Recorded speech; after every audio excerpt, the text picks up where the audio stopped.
She even has a fan site dedicated to you. And she was very helpful when I was looking for you. Seriously, Al, what you were saying in the car? Just listen to yourself. What, you shot a guy? And his body just disappeared? When was the last time you slept? What, are you high? Have you been drinking? No! Look, Barry, I'm missing a week. And someone's got Alice. Do and you everything's understand what it sounds like when you say stuff like that? Don't get me wrong, it's a good story, could be a bestseller. But when you start confusing fiction with reality, you're buying yourself a ticket to the funny farm. Wait here.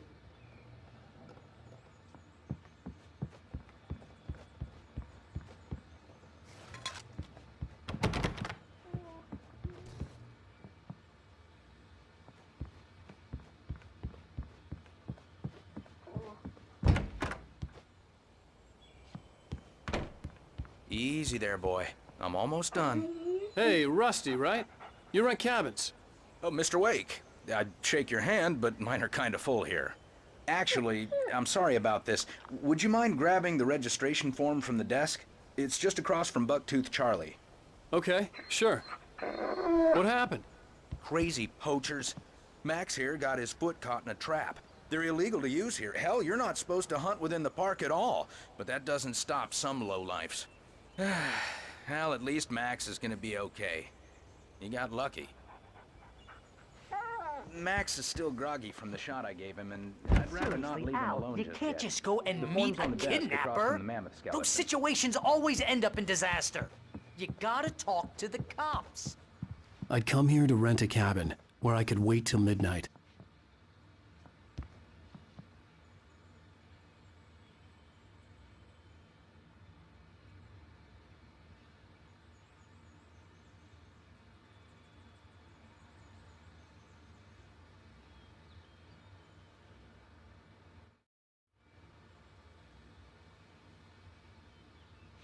If you're trying to pull a joke on me, freak me out, it's working. Ha ha, let's have a laugh on Barry. Well, you had me going there real funny, Al. You can quit it now.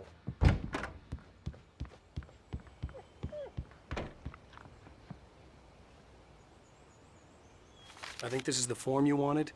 And here are the keys. Okay, you're all set, Mr. Wake. Glad to have you staying here. Thanks. Can you tell me how to get to Lover's Peak? Oh, sure. It's at the end of the nature trail.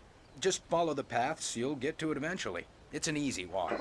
Nice spot, too.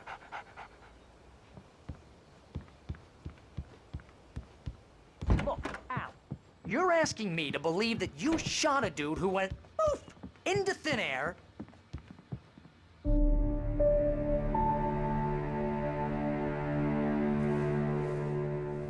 That's just crazy talk, Al. Al? Al? We should go to the sheriff or call the FBI. Damn it, Barry! They'll kill her! This is not a goddamn debate, Barry. I'm going to Lover's Peak. He said to come alone. Okay then. I understand. You're my best friend and I'm worried that you're not right in the head. Tell me what to do to help and I'll do it. You stay here, and if I'm not back by morning, call the cavalry.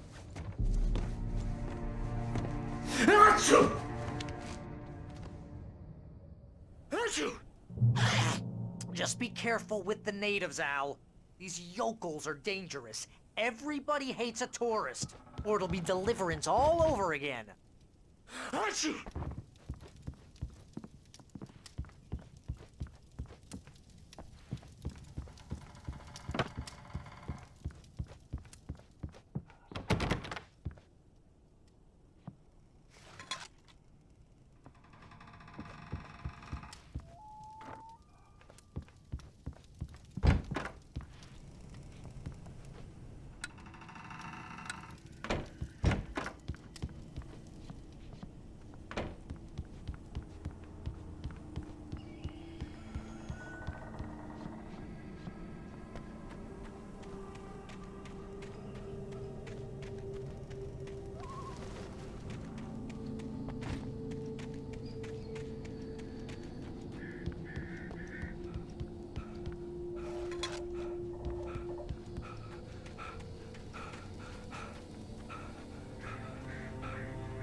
Here, Al. I'll hold down the fort.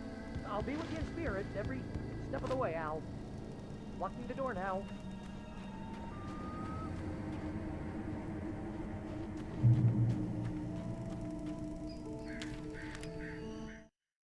Barry had never gotten along with Alice, but he knew Alan loved her with an almost frightening intensity.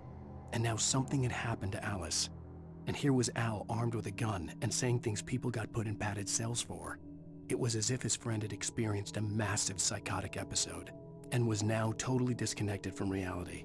It scared the shit out of Barry.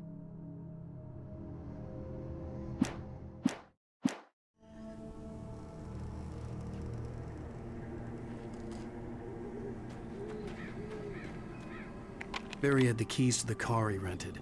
Wasn't a long walk to the visitor center, and it wouldn't be any use to me in the forest.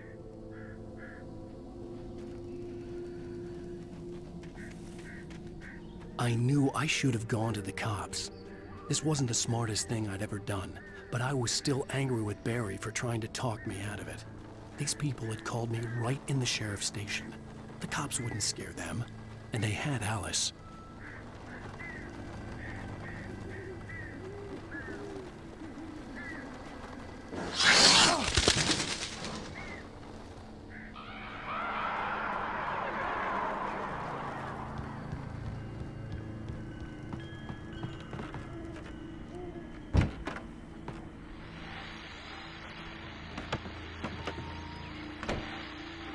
Welcome back to the show, folks. As promised, our very own Dr. Nelson has just parked his rear end in the studio. Doc, what's your Deerfest plan like?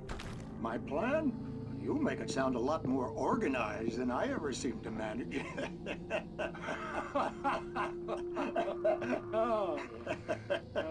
No plan, really. Just taking the atmosphere. I'm getting a little too rickety to do much more than that, you know. Oh, tell me about it.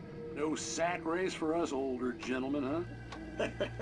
Yes, exactly, Bat. But I'm gonna check out the book.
Crime and punishment.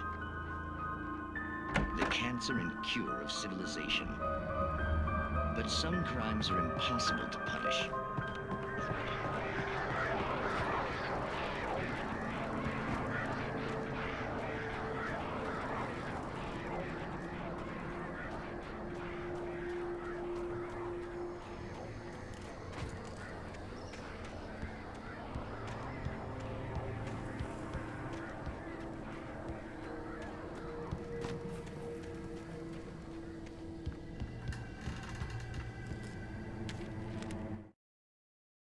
Rose knew that Rusty was in love with her, and she liked him too. She liked him a lot. He taught her to dance, and life had certainly taught her the value of a man who was gentle. He treated her well, made her smile, made her feel good. But Rusty wasn't the prince of her dreams, and that tended to underline the unbearable truth. She was no closer to that Hollywood magic than he was.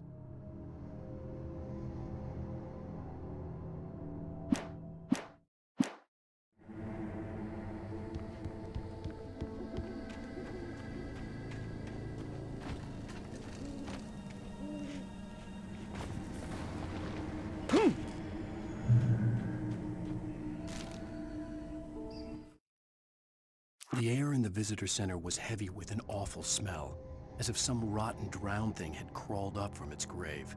Rusty kept coughing blood. My eyes were drawn to the twisted shape of his broken leg. The attack had been vicious. Max whined in his cage. Rusty's eyes were wild with fear and terror. He gasped. "Mr. Wake, it happened just the way it was on that page."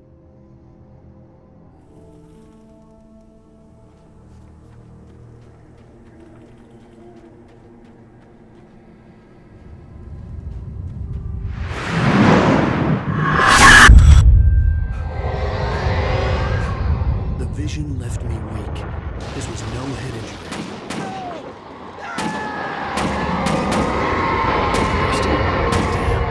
Rusty, hang on! I'm coming! Please, help me! Help me! Help me! Can you hear me? Anyone! Please, help! Help me! Hello? Back here! I'm back here! Hey, please! Mr. Wake? Oh, hell. It happened just the way it was on that page. I found. Came true. It knew. So dark. It'll come back for me. You must. The lights. In the office. I have the key. Okay, Rusty. Hang on. I'll be right back. Whatever did this couldn't be far. Rusty had found a page from the manuscript. It would help me understand what had happened.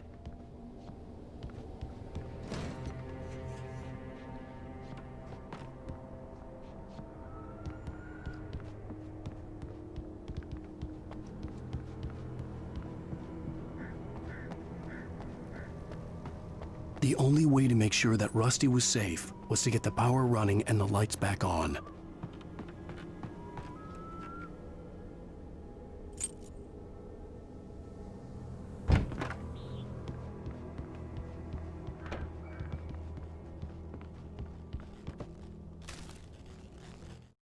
At the last instant, I changed direction and threw myself down. The axe splintered the trunk of a tree. I stumbled into the pool of bright light. My lungs burned. I was too exhausted to move. I tensed as I waited for the killing blow, but it never came. I raised my head. Nothing moved in the darkness beyond. For the moment, bathed in the cold light, I was safe.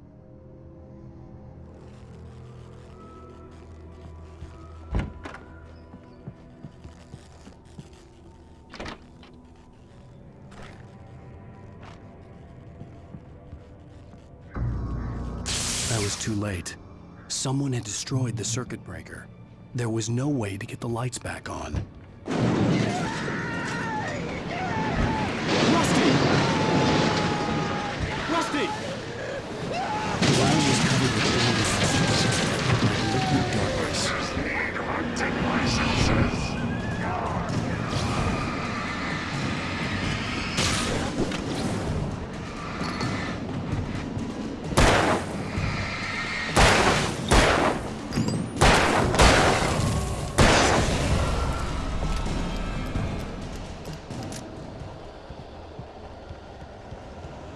Something had torn a mammoth-sized hole in the wall.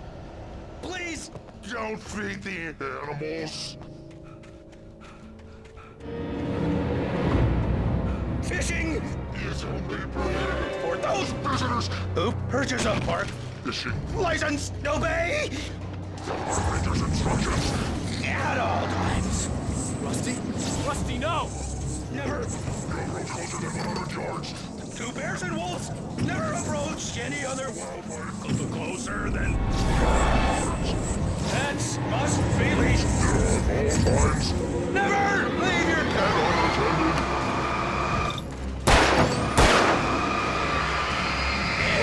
It is Against the law. to remove any from the park.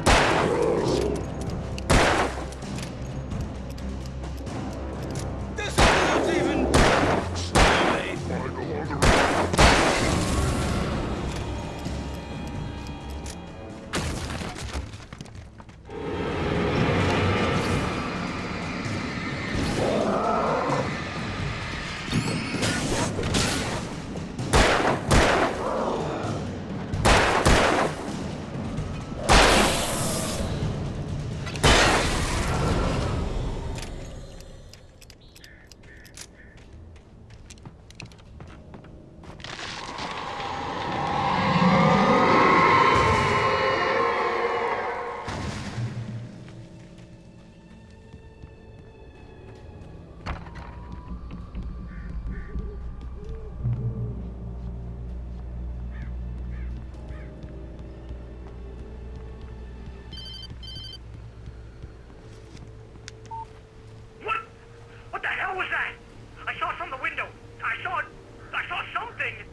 Forget about it, Barry. It's just me going crazy.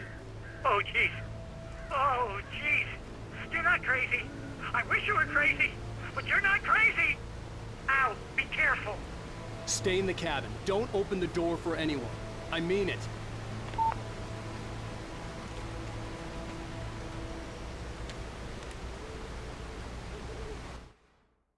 In that last instant of consciousness, Rusty thought about Rose. He was older than she was. Rose was barely out of her teens, but she made him feel young and forget what a train wreck his long-dead marriage had been. He still wore the ring. He'd been waiting for her to tell him to take it off. Now she never would.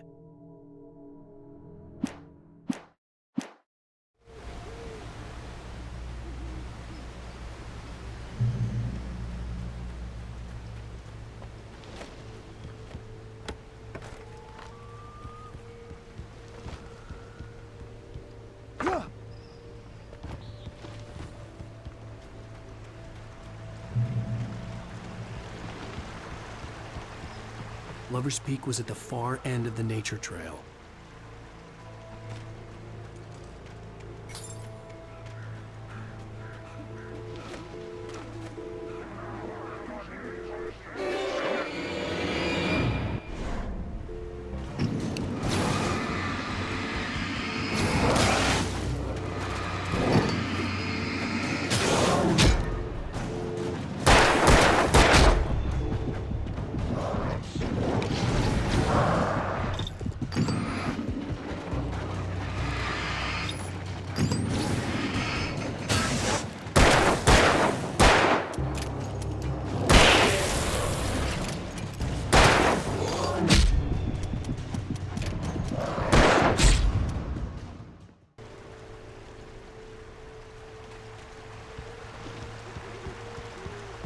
Lover's Peak was at the far end of the nature trail.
Nobody in Bright Falls seemed to know where Al was, but Rose, the waitress at the diner, had seen him. From what Barry could tell, Al pretty much fell off the face of the earth when he left the diner. Rose was just the kind of fan that Al hated, but she really tried to help. She was smart too, knew a lot about what was going on in the town, knew a lot about Al, even knew who Barry was. Barry liked her. That was no big surprise. When it came to women, Barry and Al rarely saw eye to eye.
I turned the corner, afraid of what the flashlight's beam might reveal. Suddenly, a roughly painted symbol of a torch glowed in the light. Behind it, hidden by a rock, sat a battered metal trunk. It was here for a reason, packed with supplies, batteries, flares, ammo, things you need to make it through the darkness of the night. Something left behind by someone who knew what I knew, and more.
Agent Nightingale didn't want to be in Bright Falls.